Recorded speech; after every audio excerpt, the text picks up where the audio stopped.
All right, so after you get blown out by the University of Texas in the Red River rivalry, it's really hard to find the silver linings, find things that you can build upon for the rest of the season. Because, guys, we're already 6 games through the season. You've only got 6 games left. So, Oklahoma, guys, and we got to start here because the experts over at PFF, they are recognizing the Oklahoma true freshman, Eli Bowen, as one of the best true freshmen in week 7. But where I need to go with this is, with 6 games left in the season, you're probably not going to see any coaching changes made until the end of the season, right? Because let me tell you, things can get worse if you do it. So you're likely not going to see the changes that we all want to see.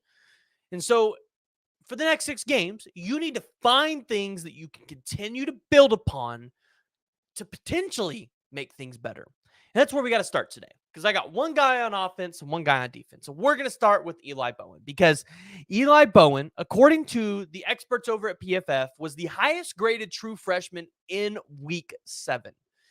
And this is important because we have talked about the corners kind of being an issue for Oklahoma's defense. Specifically, we have pointed out Woody Washington and Kenai Walker. Now, the difference between the two is Kenai Walker is 6'2", right? So it's hard to take Kenai Walker off the field because he brings a lot of height and athleticism out there. And in man coverage, he's pretty good. Zone coverage, not so much. And so we kind of, going into the Texas game, if you guys remember, we talked about Eli Bowen, and we said Eli Bowen is going to get a lot of start, or he might get a start. He's going to get a lot of snaps. There's a chance he could cement, I thought, Woody Washington, right? Throw Woody Washington as a backup corner because your best corner in Gentry Williams isn't there. In high school, Eli Bowen was a guy that opposing quarterbacks did not want to mess with. And you kind of saw it this week because Eli Bowen was only targeted 5 times. And he only had 3 receptions on him for a total of 8 yards. You guys want to know how many passes Quinn Ewers threw? 29. Only 5 of those were thrown to Eli Bowen's side of the field. And when you look at the grades, right? You look at the coverage grades in specific and say, okay, well, where did Eli Bowen stack up against with even some of our most tenured and some of our best, whether it's a safety or corner? Eli Bowen ranked 2nd on the team in coverage. And it really wasn't even close. And 3rd, which was Woody Washington at 65. The first was Billy Bowman, a guy last year that we all thought should have been in the Paycom Jim Thorpe Award running. And so you look at Eli Bowen and you go, okay, 79.7 coverage grade. Love to see it. But he's still a true freshman, right? So what else does he bring me? He was your best defensive player on Saturday. No questions asked. 85 on the defensive grade, 89.9 in the run defense, 66.5 in the tackling. So for those who kind of watch the videos, you don't understand, okay, well, why do you think Eli Bowen, like the guys who were in the comments questioning it last week, right? Well, why do you think Eli Bowen's going to be so great? Well, true freshman, doesn't make sense. He's 5'9". This is why. Because the numbers and the grades tell you Eli Bowen has the potential to be one of Oklahoma's next great corners and just next great overall defensive players in general. Eli Bowen is a guy that, quite frankly, you watch and you go, hey, he's going to be a catalyst. He had 8 total tackles, 5 solos, and 1 tackle for loss this week. Like, in the run game, he was one of your best defenders. As a corner, he was one of your best open field tacklers. And Oklahoma had a huge problem with tackling. And I don't want to point this out because when you look at the coverage grades or you look at the tackling grades, obviously you're going to go, well, look at all these guys ranked above Eli Bowen. I get it, but I don't feel like these grades tell you the whole story because when you watch the game, you see a ton of missed tackles.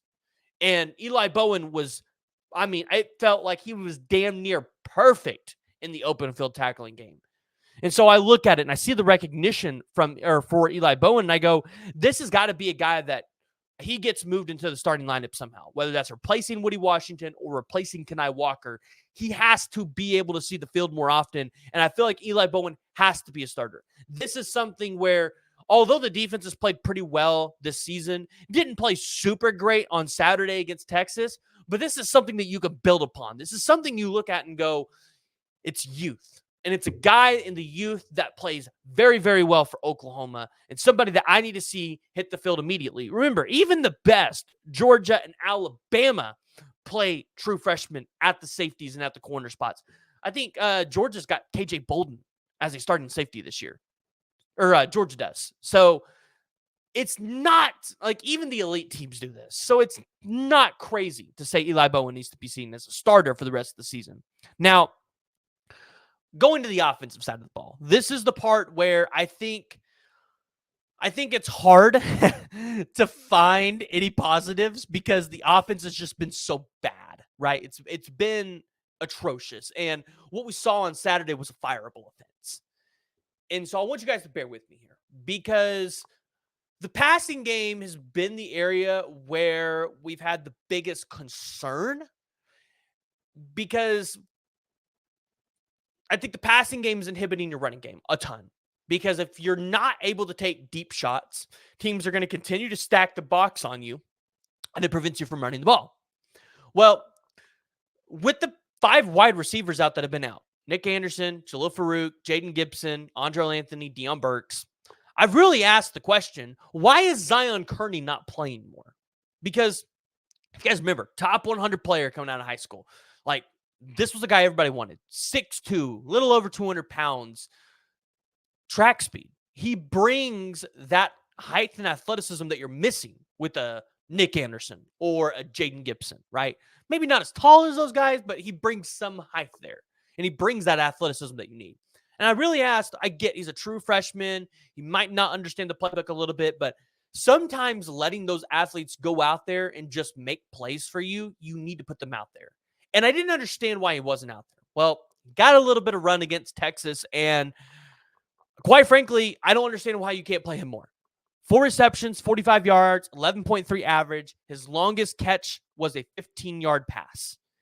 And when you look at, in terms of receiving grades, you got Xavier Robinson, who saw a little bit towards the end of the game, 2 snaps, 2 targets. And then you saw Zion Kearney. He was perfect. 4 targets, 4 receptions, 66.1 receiving grade, 69.2 offensive grade. Like, this is a guy, he needs to be playing more. He is a weapon. He is a guy on the offense that you could build upon. You're not getting Jaden Gibson back. You're not getting Nick Anderson back for the rest of the year. You're probably not getting Andrel Anthony back. You might get Jalil Farouk back, but it's not a guarantee. So because of that, you need to play Zion Kearney. And after what we saw against Texas, I think everybody should agree with me. But you see the youth movement, right? You saw really good things from your young guys. Ivan Carrion, right? 1 target, 1 reception. Why is Ivan Carrion at 6'7" not being targeted more, right? Again, he has the height. Let him go out there and just try to beat some of these corner safeties, right? It can't get worse by putting out some of these true freshman guys that have the height, the athleticism, and let them go out there and try to make plays. Let Hawkins throw it deep. And I don't want this to be a rant about the offense. Again, I'm still trying to put thoughts together that don't just come off as a rant, but actually make sense and are logical before I just get on here and make a video about it. But at some point or another, you got to tell Hawkins to air it out, whether it's a pick or not. If you're not going to do it with him, then you need to let Arnold do it. So that's my deal. Experts recognizing some freshmen for the Oklahoma Sooners. Think Oklahoma fans need to take notice. Got to find the silver linings even in the bad. Guys, if you guys have made it this far and you have not already, make sure you hit that like and you hit that subscribe button. And as always, join the discussion and jump in the comments below.